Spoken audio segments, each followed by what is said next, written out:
Well, good morning to Buddhists in your landfill or Zen Live. We're going to continue our discussion, our inquiry, and our questions into the Garden of Eden myth or story, whatever you want to call it, as a blueprint and as a metaphor to understand why you and I and everyone, human, practically every human being, has this feeling of being in exile. And being in exile is a feeling, a sense. It's also a yearning. It's a yearning for home. It's a yearning for paradise lost. It's a yearning to restore ourselves to our original purity, whatever that is. It's a feeling of being a victim. It's the sense of being out of sync, of being out of balance, of being lost, wandering in a labyrinth, not knowing which way to go. All of these feelings that we kind of think are normal are basically the feel of the feeling of being in exile. And this is, you could almost say Christianity is a religion of the exile.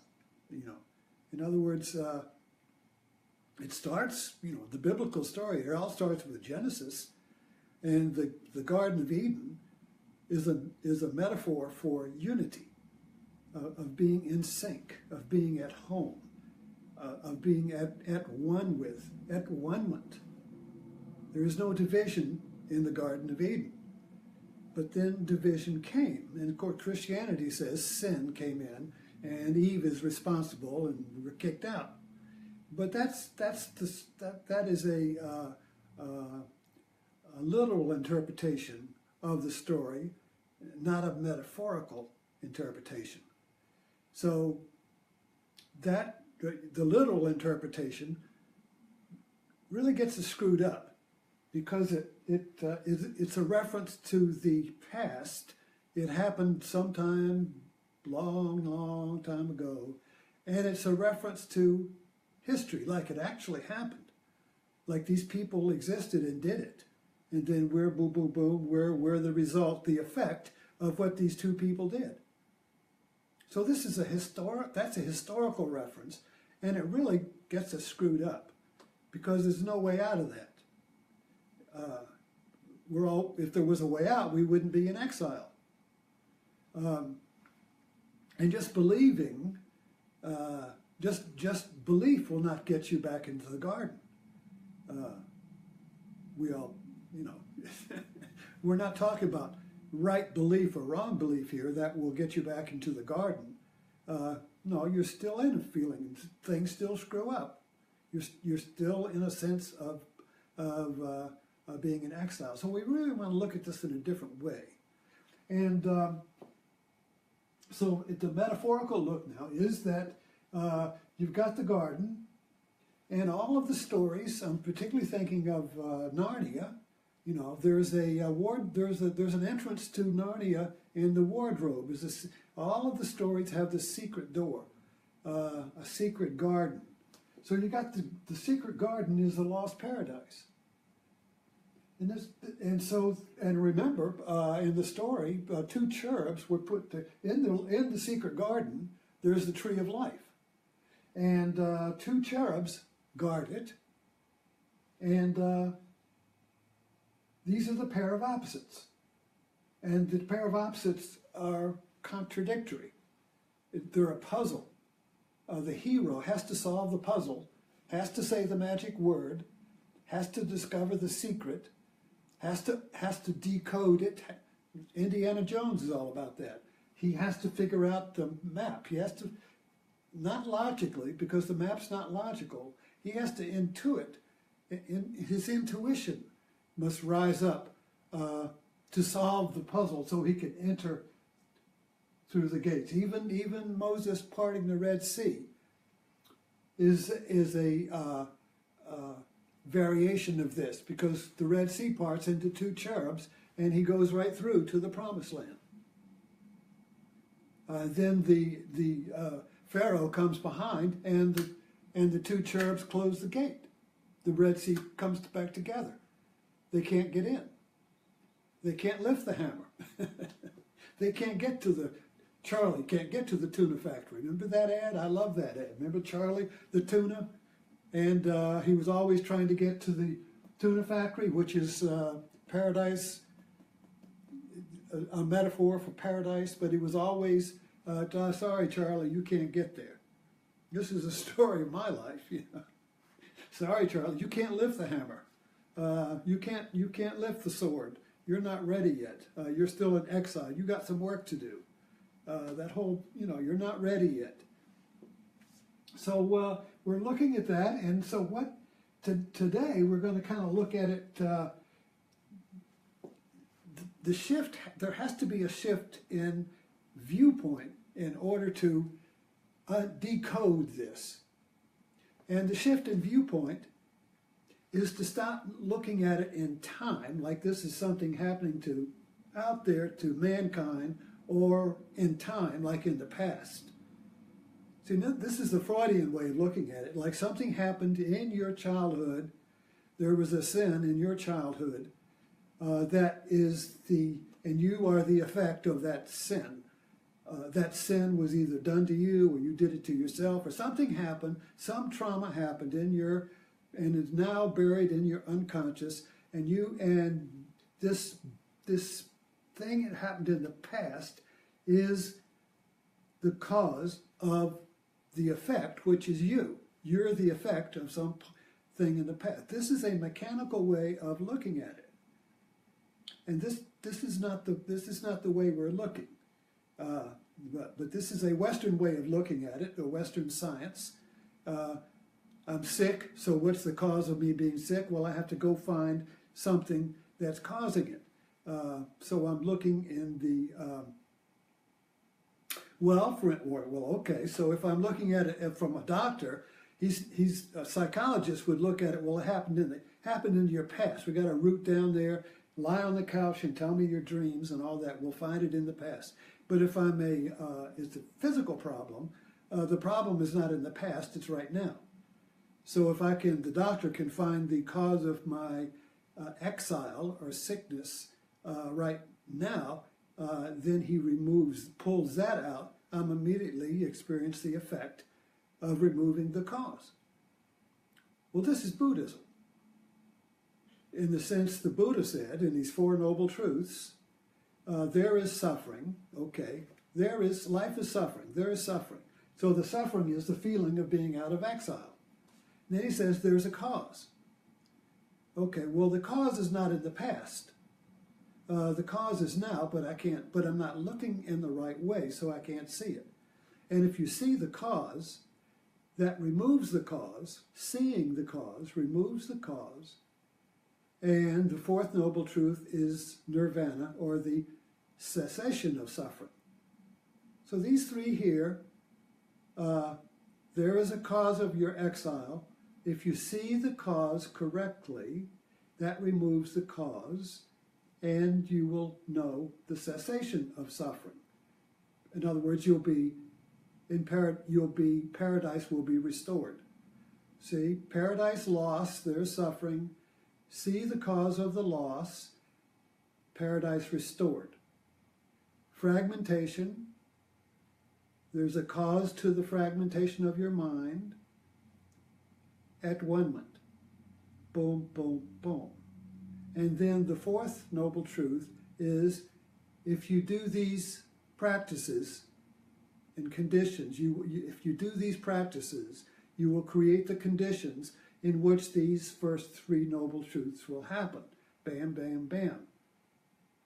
Suffering, see it, release.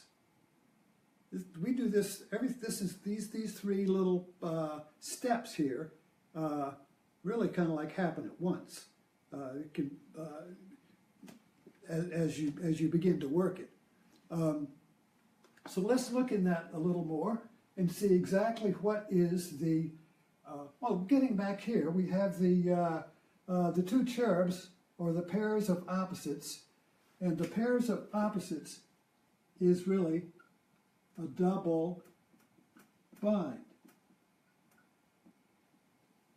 And if you remember, we were taught this is a very important concept, this idea of a double bind, because the double bind, and we all experience this, the double bind is when you're in a lose-lose situation. No matter what you do, you're screwed. No matter what you choose, you lose. No, I can't win. That's the feeling of being a victim. I can't win. No matter what I do, I'm screwed, you see. That's the double bind. It's double binding. So basically the double bind is the two cherubs, the pair of opposites that lock you into a wah, wah, wah, wah, wah, sticking the microphone up against the amplifier, a panic attack, anxiety, worry, confusion, and all of these negative emotions and feelings are the effect of the double bind. I can't get through. I can't get through the gate. I can't get back to unity. I can't get home. I can't get to peace. I can't get to being at ease. I can't get to contentment, you see. Something blocks me, some door, some wall, and I can't find the key. So if I can't find the key, you see, then I'm going around and around and around and around looking for the key. Like when we lose our car keys in the house and you know they're in the house and you go running around looking under the same magazine 5 times hoping that it will magically appear. And then you realize that you're just repeating your tracks like a guy in the desert who was following a whole, oh, look at that, I'm following these, oh, look, now there's 2 people. Oh, look, now there's 3 people. Oh, man, I'm following a whole crowd of people. They're going to take me home. And then finally it dawns, that is your own tracks. That's the vortex. That's the vortex of the mind who can't find release and get home to, that old iced tea commercial. You see. The breakthrough. And we experience this in everything. You forget a word. Oh, what's that? Who is that? And the tension builds and you can't even continue the conversation. What is that word? What is that? And other people suggest it. No, that's not it. No, that's not it. And then we get angry. What is it? And then, forget about it. And then a few minutes, it's, bam, it's so-and-so. That's a very simple thing of the vortex of not being able to choose to move through the gate, you see. And then we get through it. It was there all the time. I knew it all the time. Of course I knew it all the time. We have that feeling all the time. It's on the tip of my tongue, means I know it, but I can't get it. That's a mini, that's just a little metaphor, a little sample of what the big sample is of our whole life. In fact, we really, and this is, St. Augustine said that the reason I'm looking for God is because I've already got it. The reason I'm looking for paradise is because I already have it. I wouldn't be looking for it if I didn't have it. And I know what it is. I'm looking for it because I know what it is, but the problem is I'm not experiencing it. You see, so I want to experience what I know I have, but I can't experience it, so I have the feeling I don't have it, so I want to seek experiencing it in the future. Okay, so let's take a look while we have a little, in this short amount of time, these are such short little talks, is that what creates this, back just to finish up over here, the little guy who's in exile is basically a thinking machine. We are all thinking machines. We want to think our way back into paradise. We want to think our way through a problem. We want to, and everybody believes this, Think about that some more, or think outside the box, or you haven't thought about it enough, or it might be just the opposite. You think too much. Thought will save you. Thinking, thinking, thinking. Our whole civilization is built on thinking. The Western man is a thinking machine. We even built a computer that's a thinking machine. In other words, the computer is a physical copy of our own brain.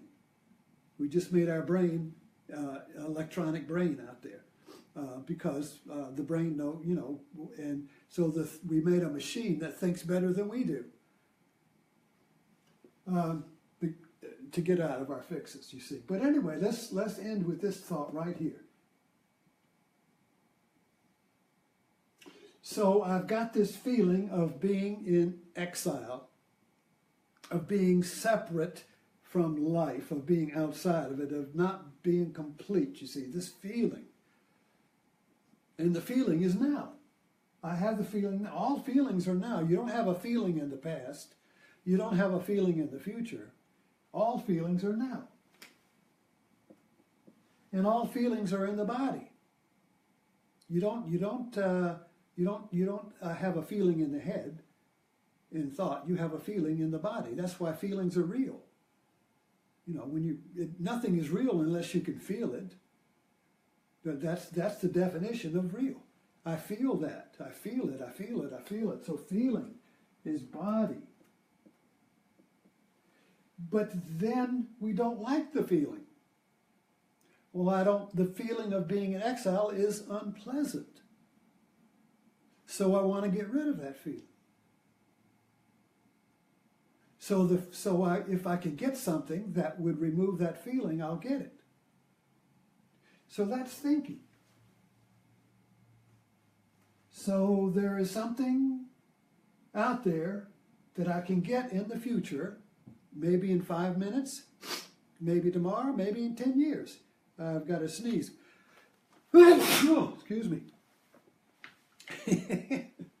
So thought comes in, with a me in it. Thought comes in with a me in it and says, I can get you out of this feeling. The feeling is now, and it hurts. It's irritating, or it's painful, or it's a panic, or whatever it is. It's unpleasant, and I can't live with it. Thought comes in and says, well, you can get rid of it in the future if you practice more yoga, or if you get a new job, or if you get a new spouse, or a new marriage, or a new relationship, or move, or get something fixed, or buy something, or eat something. So thought comes in and puts the solution in the future. Now this is time. Thinking is time. You see, we experience the timeless all the time. When we're doing something and we're so involved in it, we're not thinking about time. But as soon as you start thinking, oh, what time? Well, Maya certainly has. I didn't realize 2 hours have passed. So for 2 hours, whatever, or 1 hour, or 5 minutes, or 2 minutes, or whatever it was that you were doing, that so involved you in the now, you were in a timeless place. And then suddenly thinking comes in, oh, time, I've got to go catch a bus. Or I begin to compare it, and I say, oh, that was really good, but I want to do that again. So now I'm going to chase that feeling of being timeless in the future, and I'm going to try and create that. I'll go back to that place again. Or if you have a spiritual experience, you want to recapture that. How do I get it back? Or if you fall in love, you see, and you lose it. Well, how do I get it back? So we're back in time. So this constant conflict between future and now creates this separation, which I call the body-mind division. There's a divorce here. The body is always now in feelings, and time is always tomorrow. And me wants to get to tomorrow, so it either gets where it can get rid of this feeling or get a better feeling. So we're chasing pleasure. We're chasing experience. I want to experience being at peace. I want to experience being at one-ment, you see. At one-ment. Atonement, at one-ment. If you can't experience it, what is it? What good is it, you see? So this always chasing future and avoiding now, which make where we feel separated. So the me that lives in time feels separated from the now where the feelings are, which is the body. So you see this is really important to get an idea of. All of our suffering comes from me as a thought, a thinker, the thinker, me, the thinker, wants to get rid of or avoid or jump out of the feelings of now, which are unpleasant, or if they're pleasant, it tries to hold them and keep them forever, but you can't. They only last a little bit. Is always going into time to restore paradise that it feels it is lost, but it's the pain, this is where Buddhism comes in, the pain of our suffering and feeling of exile is right here. This separation, you see that right there? That split, that divorce between mind and body, which I characterize as this, my little split like that. This split is the cause of our discontent, our dissatisfaction, our suffering. Buddha called it dukkha, and it's duality. Duality. The pain of duality is the pain of a division between now and future, the body and mind. And the only way to heal this is not through chasing something in the future, but seeing that this is the cause of it. So how do we see? Seeing then, seeing